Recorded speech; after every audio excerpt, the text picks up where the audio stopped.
Rob Aikins here with my brother Fred Aikins, and we're gonna have a little chat about a couple of topics. I think today we're focusing on cars and the auto industry and financing, and so Fred, you used to be in the auto business, and you've worn many hats in the auto business. So why don't you just tell everybody your background briefly? Well, I have worked in product planning for a number of companies, Subaru, um, and Kia, and then also marketing, advertising, PR for Mazda and Honda or Uh, Honda's ad agency. Okay. So, All right. So and and now I'm you now I'm consulting. so you started after you graduated from Cal Poly, San Luis Obispo, same here, Cal Poly. Uh, and so you started at Subaru in about what, 82, 83, 84. I actually 80? graduated in 83, started at Okay. Subaru in 84. And so when I started there, we were working on a number of very, fairly affordable, bare bones cars. Interesting time to be at Subaru because they were trying to move away from being just a cheap Japanese car brand. And they had started to settle on their current identity as sort of the affordable four-wheel drive car brand. Right. That And I became think their I'm sorry, I talked over you there a little bit, but uh, I think that's kind of an interesting topic for us to talk about. You mentioned cheap Japanese car company, and we've had this discussion many times offline about how the trend in the auto industry, for various reasons that we'll hopefully get into, over the last 20, 30 plus years has been layering more and more and more features and safety, safety features, whether they be mandated or expected by customers. But when I remember when my wife graduated from high school and went off to college, her dad bought her the lowest possible Honda Civic hatchback uh, model. I It was remember that car. Yes, it was a not even a Civic DX. It was a Civic base model. So we had vinyl seats, crank windows, no air conditioning in California, not even a radio came with the vehicle. It was about as stripped down as you got. And yes, she did add a radio to it, but she never got air conditioning in it, and she was happy with it. You know, it was a fun little car to drive. It had, I don't know how many horsepower it had, but it didn't weigh a lot. But you felt safe when you drove it. It didn't feel like a tin can, like the old B210 or something like that from the 70s. Um, but I think her dad probably was able to buy that for $7,000 or $8,000. And now my wife would correct me and say that she bought it because she did pay her dad back over time. But but you don't see those kind of cars. They're just not available anymore. Now you'd be hard pressed to find a basic starter vehicle under $20,000, and I don't even know how many there are that are under $20,000. And yes, we have inflation. I get that. I'm not oblivious to that fact. But um, what is it about? I guess maybe consumers' expectations or what we've been taught to expect over the years that has led to even base model vehicles coming standard with a lot of creature comforts that didn't used to be on them. Well, from a product planning standpoint, there's a number of reasons for what you're talking about, which I refer to as feature creep, which is you add more and more features and sort of, as you said, layer them on. Um, because number one, every time you come out with a new vehicle, you use the old vehicle as a starting point. You usually do consumer focus groups and a few other things. And you say, okay, future consumers, what do you want to see on your vehicle? And there's a couple of studies that are done by automotive research firms. My friends over at Auto Pacific being one of them, and they ask a whole range. They ask thousands of consumers around the country about various features and what they'd be willing to pay for them. And then this study gets distributed to their clients, which are product planning departments in all of the various auto companies. And part of it is driven by government regulations. So, for instance, safety equipment. I remember back in the late 80s, early 90s, that's when you first started to get airbags. And first it was a driver airbag, and then it was driver and front seat passenger airbag. And fast forward to 2005, 2006, all of a sudden you not only had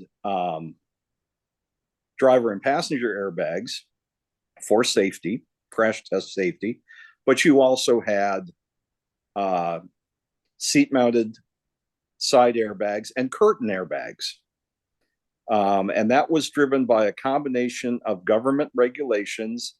And you also had this quasi-governmental insurance Institute for Highway Safety. And they do various crash tests, and they publicize the results. And the mainstream media picked up on those things big time, and they started publicizing, who did well in these crash tests, who didn't do well. And of course they had, especially working with TV, they had nice, compelling visuals of cars smashing into barriers, or is that side impact tests. Is that where the star ratings came from? Oh, well, the star ratings are actually NHTSA. Oh, okay. And National Highway Traffic Safety Administration, which is a part of the Department of Transportation. Okay. So, okay. Anyhow, so you had the government driving the addition of a lot of these features. You had the Insurance Institute driving the addition of a lot of these features. And then you had just the normal competitive pressures saying, okay, well, if we're going to have, 2 airbags, company X says, no, we're going to offer 4 airbags in the same price class. And then when I was the product manager for the 2006 Kia Rio, which came out in 2005, we were the first car in the segment to offer 6 airbags. And the incremental cost really wasn't that great. We were still selling that vehicle at launch, I think, for under $10,000 with 6 airbags. And it was a hell of a deal. Now, it didn't have power steering and it had crank windows, but by God, it had 6 airbags. Because at that point, we had discovered with an earlier model that good safety scores were a proxy for good quality scores. And the quality wasn't there yet, but if you had good safety numbers, the customer thought, oh, it's a safe vehicle, therefore it's a quality vehicle. Yeah, and I remember Kia also had, besides the safety features and so forth, they, I think, came out with one of the longest standard warranties in the industry pretty early. And I know they were trying to buy the quality image or the reassuring, trying to reassure customers. Yes, that's exactly right. That's what they were doing. It was, again, a long warranty was a proxy for quality and durability. Mm-hmm. And the thinking went, oh, if they've got this great warranty, then they must have a lot of faith in the product, and they must have, in their testing and everything, discovered that they last a long time, which was partly true. Yeah, and it was probably, of course, the Kia was the second Korean manufacturer to really go mainstream in the U.S. Hyundai uh, Right. was first, and I remember the Hyundai Excel. Some of the people I went to high school with drove Hyundai Horrible Excels. little car. Yes, yeah, we used to. You remember A back? real penalty box. Yeah, I remember back then they used to. You remember Swatch watches? Yes. They were disposable plastic watch, and you just wore it until the battery died. You threw it away. And we used to call those the Swatch of automobiles. Yes. You just drive it until it dies. You leave it on the side of the road, and you go get another one. But if But you yeah, if you were somebody who had to have a new car and wanted that new car smell that you couldn't get from a used Honda, Toyota, AMC Javelin, inside joke. inside joke.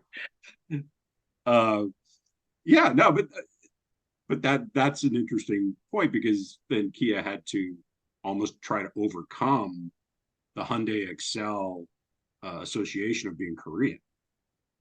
That's true. That's true. And the other thing, Hyundai, when I got there, uh, the image was basically cheap and cheerful.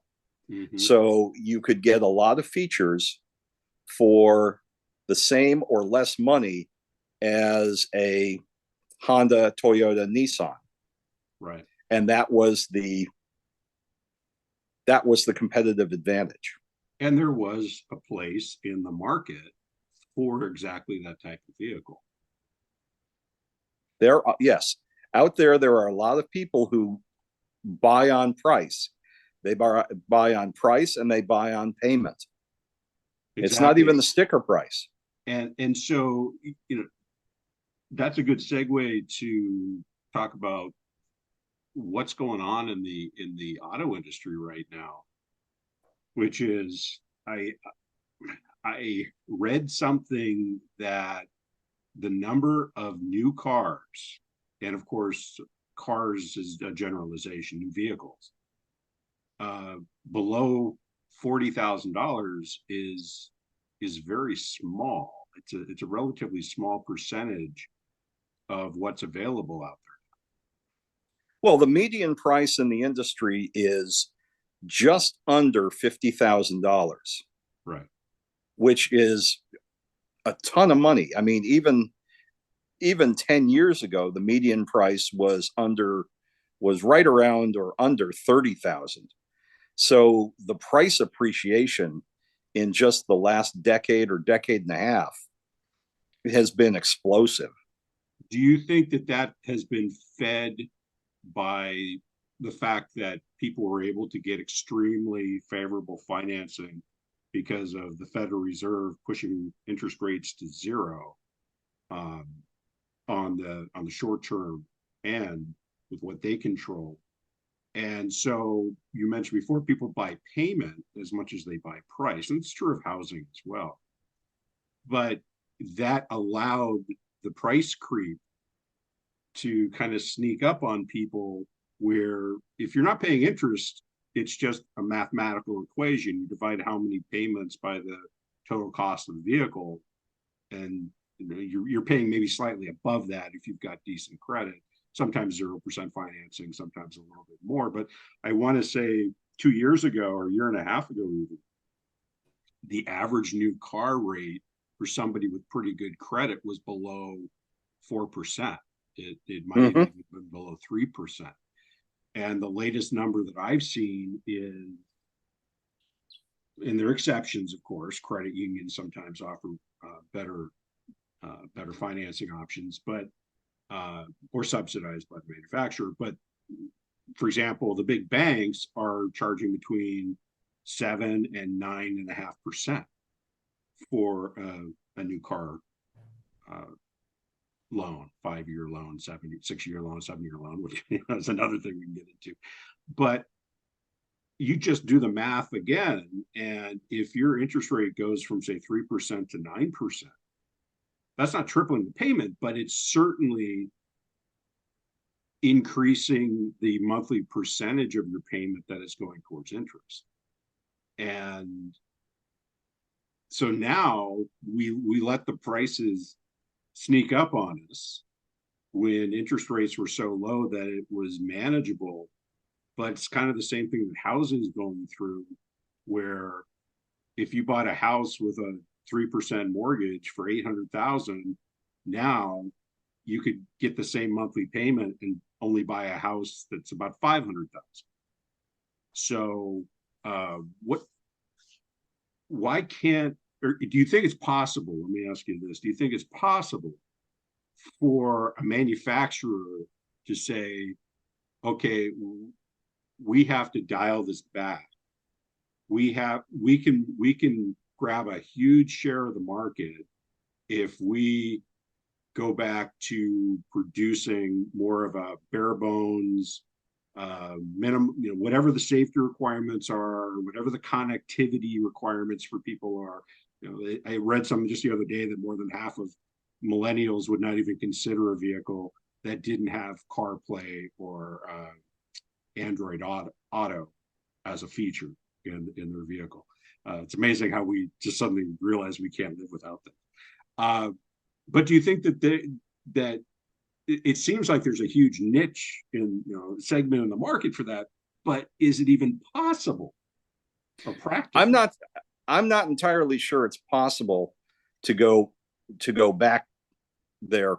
First of all, in the last 10 years, the market has shifted from being, let's say, 2/3 cars, traditional, sedans and hatchbacks, with a few wagons, to being 2/3 trucks and SUVs / crossovers. So the entire vehicle mix has changed greatly, and that's driven by primarily consumer tastes. I know that there are people in the media who think that somehow the consumers have been manipulated. I've seen this in writing. The consumers have been manipulated by automaker advertising to want trucks and SUVs and crossovers, which is ridiculous. Consumers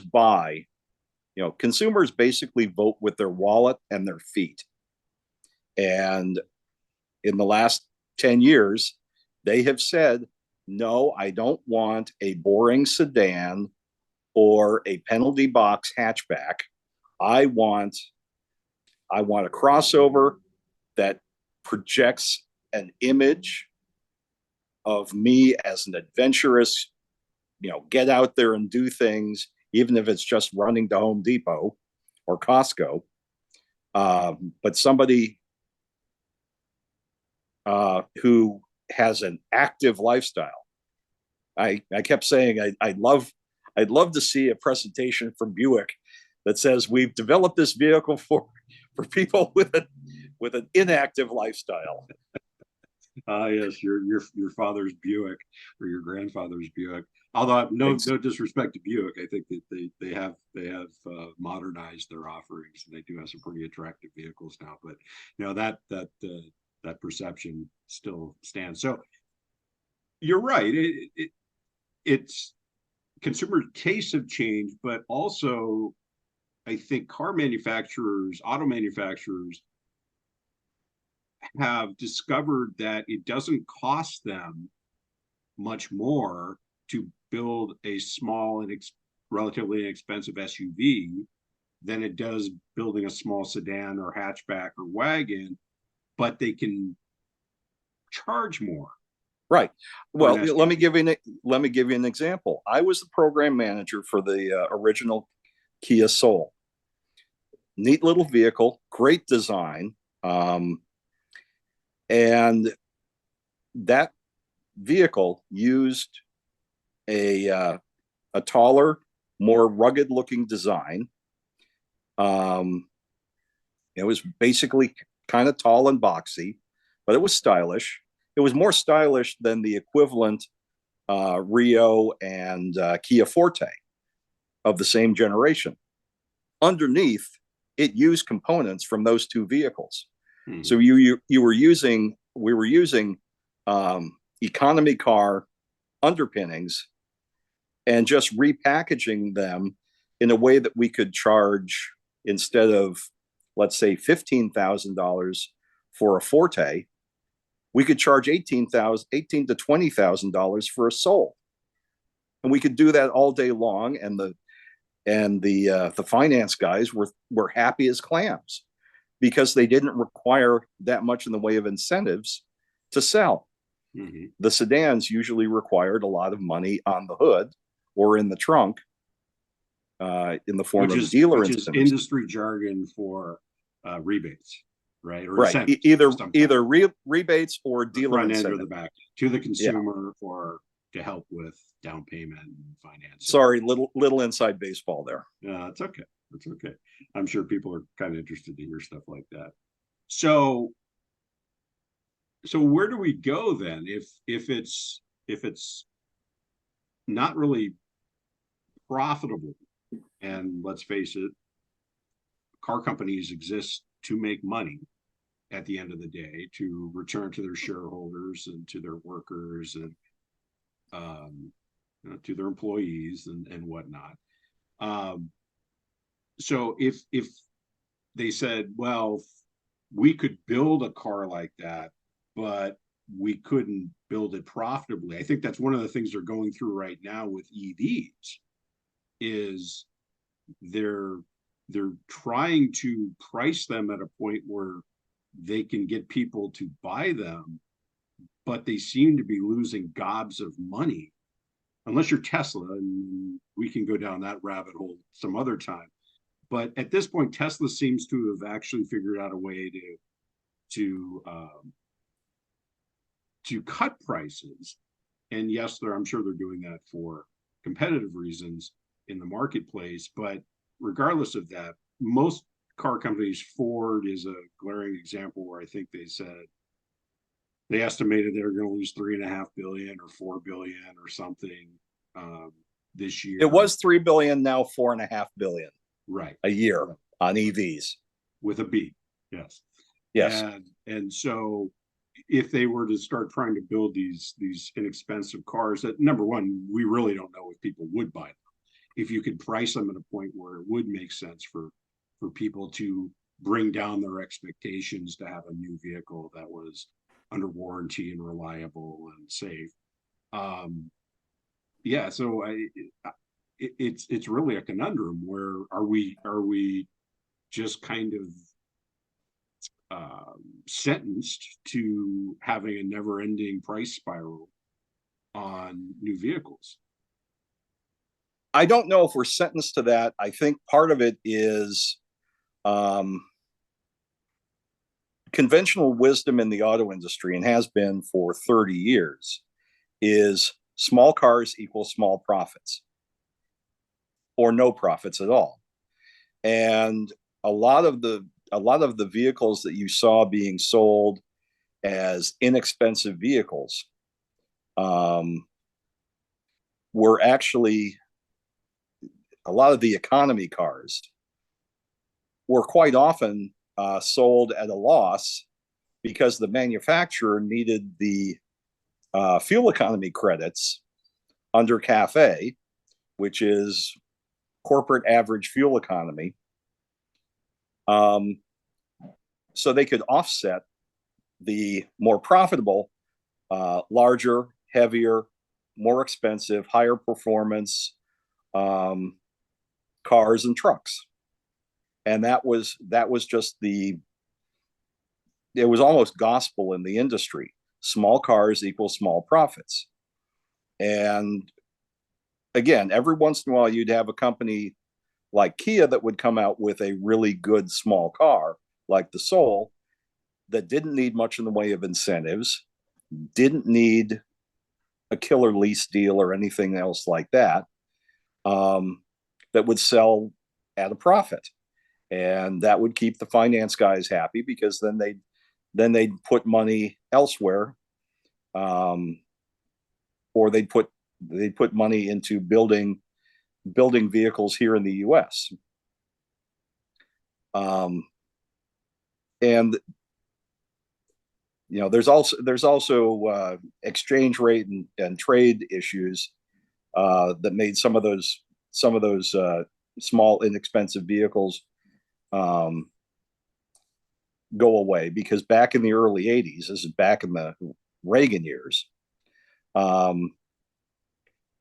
the Japanese were taking huge chunks of market share away from the Detroit Three. And the Detroit Three were, going to Washington and crying to their legislators, saying, they're competing unfairly. Make them compete fairly. And the Japanese said, oh, okay, we'll have what's called the voluntary restraint agreement, which says that we will limit the number of cars that we import from Japan. And the big three, they were thinking, okay, now we get our market share back. What they didn't realize was the Japanese, starting with Honda and followed quickly by Toyota and Nissan, they just started building cars here in America, in the American South, or away from Detroit. And so all of a sudden, Honda's building cars in Ohio, Toyota's building cars in Kentucky, Nissan's building cars in Tennessee, and all of a sudden, the Japanese are selling more vehicles under the voluntary restraint agreement than they had before they had the voluntary restraint agreement. So but they were doing it legally, because they were bringing these, they weren't bringing them in from overseas where they had a cost advantage. They were building them in less expensive non-union plants in Ohio and the deep South, and the quality was eventually just as good. And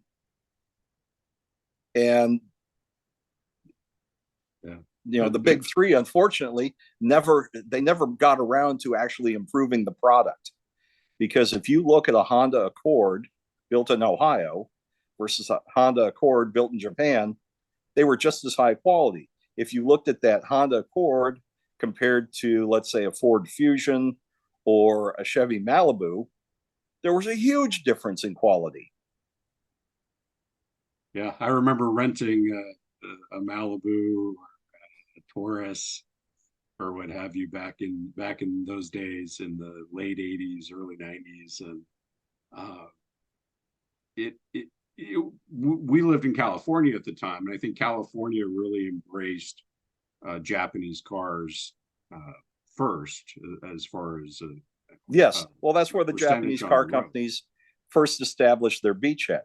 Right, and so we got exposed to what it was like to own a Honda or own a Toyota or what have you, a lot earlier than some other parts of the country did. And being in Detroit, you're about as far away as you could be from California, even though, of course, a lot of these manufacturers had offices out there. They had the journalists were out there and so forth. A lot of the car magazines were in LA and also New Jersey, and I guess Detroit as well. But yeah, it was really amazing how they just, no, this is the way we've always done it. And we're going to keep turning out big, heavy feeling, floaty sedans. And the market just drifted away from them. And it's taken them literally decades to get people to come back. And I think they did that probably most successfully with pickup trucks going mainstream and SUVs. That's my observation. Well, that's where Detroit, that's where the big three make their money, is on trucks and big SUVs. everything else is basically, we're in this segment because we have to be. And a couple of years ago, Ford created quite a stir when they said, we're not going to build cars anymore, except for the Mustang. And they stopped building, the Fiesta, the Focus, the Fusion. All of them went away. The big GM and Ford sedans disappeared from the face of the earth, because the new luxury car is a full-size truck or SUV with a full-on leather interior. That is the luxury sedan of the new millennium. Yeah. So try to wrap this back or bring it back to where we started about the whole affordability thing. I think I read something the other day that over a third of new vehicle purchase payments are now over $1,000 a month. And we're living in a time of high inflation. Food's more expensive, gasoline's more expensive, and it goes up and down. I understand that. But everything kind of filters through where hey, $6 a gallon here in California. How much? $6 a gallon. Between $5.50 and $6. Yeah. And isn't California great? It burns so much more nicely than this Wisconsin gasoline that I put in my vehicle. Here's a dirty little secret. There's the same number of BTUs in every gallon. Yeah. Despite what the state of California would like you to believe. So what are people to do at this point? We know that used car prices, when we had the supply chain problems, and I think also contributing to this was sticker shock with prices and payment. So we had used car prices go through the roof a couple of years ago, and they've moderated a little bit, but they're still higher than they were, and they're not going to come back down to where they were before.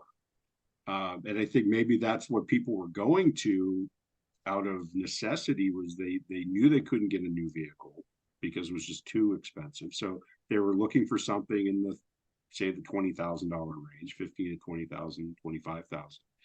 And so they started bidding up those because there weren't enough of those. And so at this point, how do we, because we're a mobile society, we do new vehicles, and the average fleet, or the average age of our fleet, is closing in on 15 years. No, it's 12 years. Okay. It's now officially 12 years. Okay. But it had been 10 and a half just 5 years ago.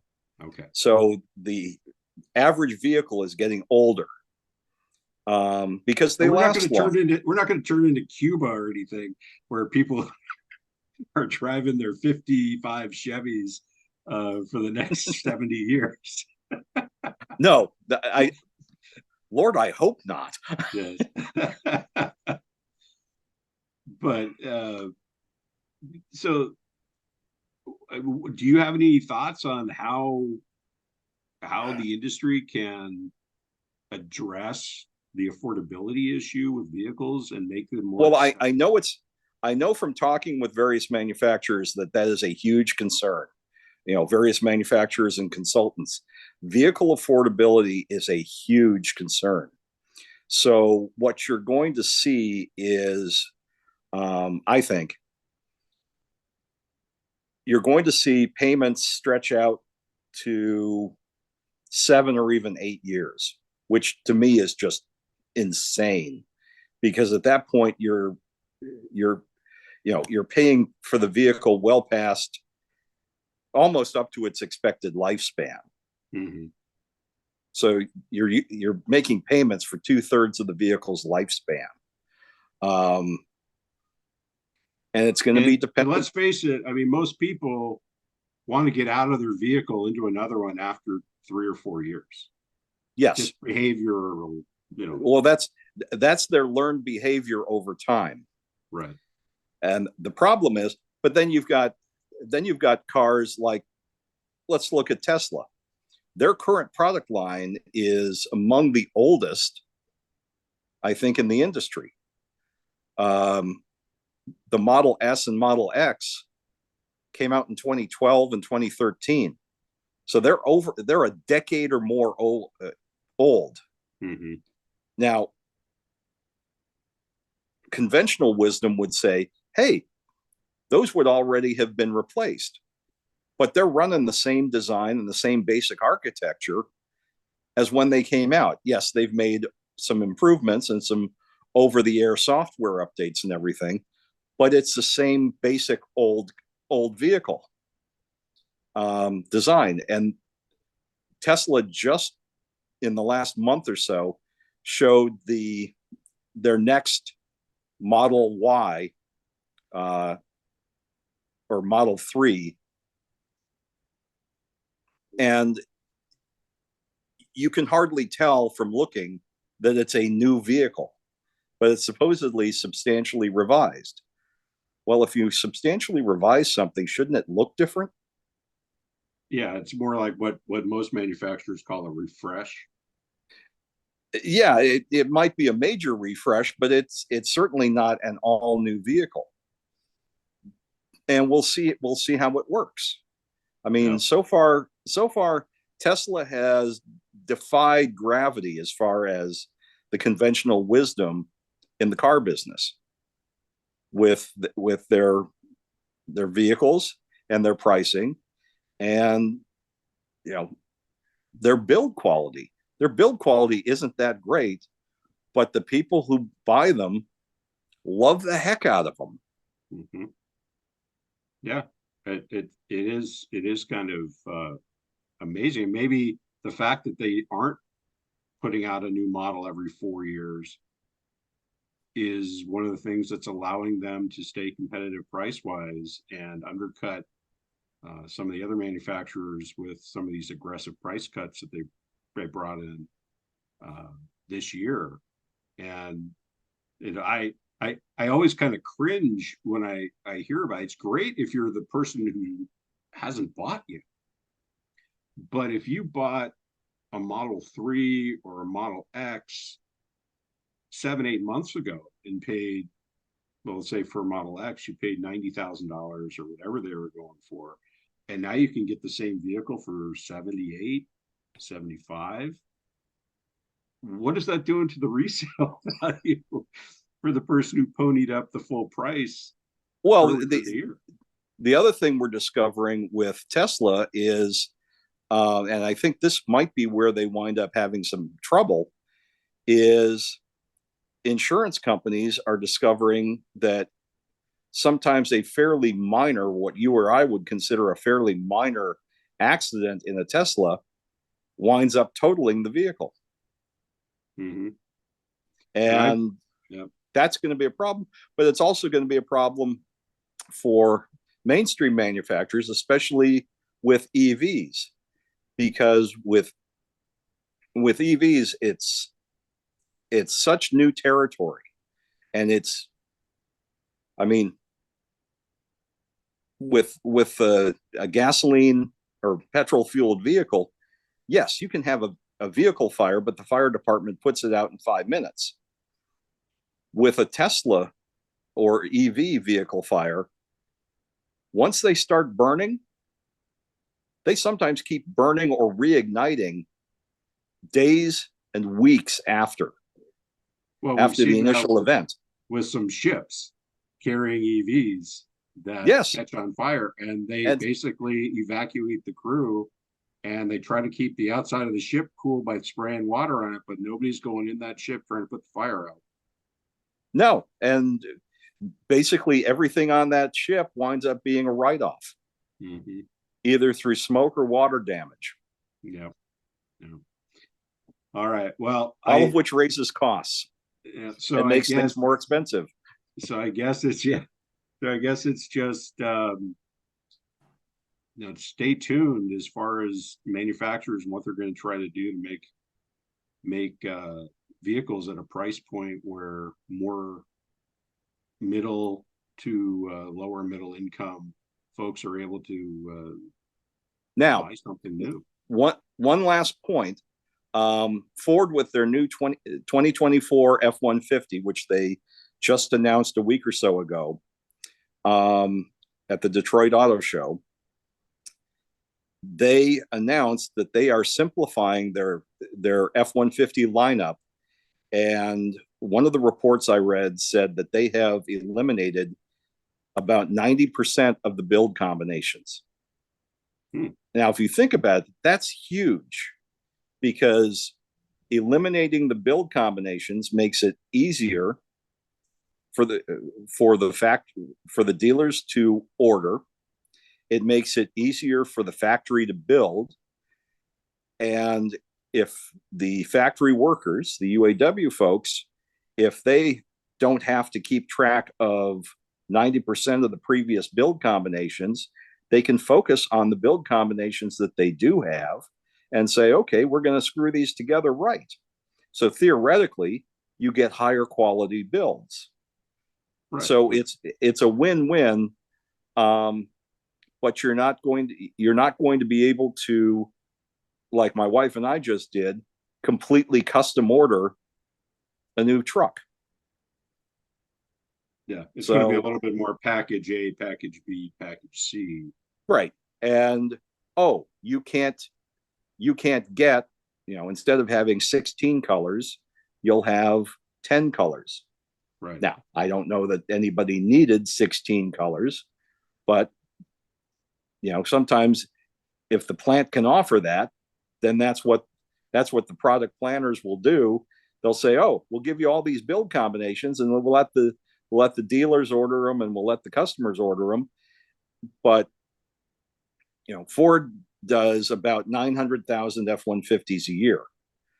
Well, if you can cut even 50% of the build combinations out, that really makes it easier to sell them and keep the price increase to a minimum. Right. But you're going to hopefully increase the efficiency as they move down the line, because there aren't as many special parts to keep track of. If you have a supplier who doesn't get you what you need on time. Well, just as an example, Ford used to offer 3 different fuel tank sizes. I think it was 23 gallons, 36 gallons, and on the F-150 Power Boost Hybrid, 30.6 gallons, fuel tank. Now they've made 36 gallons standard. So you get 1 fuel tank. Well, that makes it a lot easier for the factory to stock all those parts, get them to the factory to be put into a truck. There's no confusion for the workers. As long as it's not an F-150 Lightning, it's getting a 36-gallon tank. Yep. So, all right. Well, yeah, it's a fascinating topic, and I'm sure it'll be something that we can revisit, because it's not going away. Hopefully, interest rates are going to start coming down in the next year or so, and help some people out being able to replace a vehicle and have an affordable payment on it. But for now, it's still going to be a challenge for a while. Well, affordability is going to be a challenge for a while, because you're still getting more and more of these features. And it's funny, some of the features, customers, when you ask them, well, do you want this? Do you use this? No. For instance, lane keeping assist. I have no desire for that feature. In fact, it's annoying. But I think it's going to be on our next truck, just because.